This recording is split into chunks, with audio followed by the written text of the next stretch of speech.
Sir. హ్మ్. ఈ news ఛానల్స్‌లో నంబర్ ఆఫ్ ఛానల్స్ ఒక టైప్ ఆఫ్ పార్టీకి సపోర్ట్ చేస్తుంది. హ్మ్. ఇప్పుడు దీనివల్ల ఏంటంటే యాక్చువల్‌గా నేను మరి 14 ఇయర్స్ ఇంతకుముందు సీఎం చేశారు చంద్రబాబు నాయుడు గారు. ఆయనకి మన ఆంధ్రప్రదేశ్‌కున్న బడ్జెట్ ఎంత? మనం ఈ హామీలు ఇవ్వగలమా? లేదువా? అనేది కూడా లేకుండా ఆయన 14,00,000 కోట్లు అప్పున్నప్పుడు ఇన్ని హామీలు ఇచ్చారు. ఈ రోజు వాళ్ళ ఆర్థిక మంత్రి 7,00,000 కోట్లు ఉన్నాయని చెప్పారు.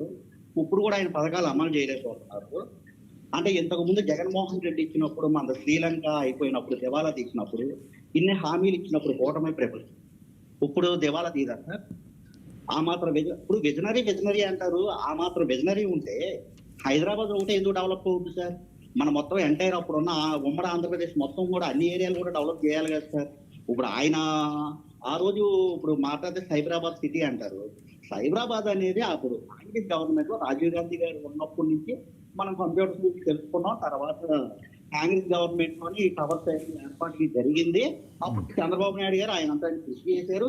తర్వాత వచ్చిన ముఖ్యమంత్రులు గారు రాజశేఖర రెడ్డి గారు కానీ కిరణ్ కుమార్ రెడ్డి గారు కానీ నిన్నటి వరకు చేసిన టిఆర్ఎస్ వాళ్ళు కానీ ఎవరో హైదరాబాద్ ని అభివృద్ధిని ఆపలేదు సార్. ఇంటికి వెళ్ళిపోయారు. ఇప్పుడు మన ఆంధ్ర పరిస్థితి ఎలా ఉందంటే సార్, అమరావతి చుట్టూ తప్ప ఏం లేదు.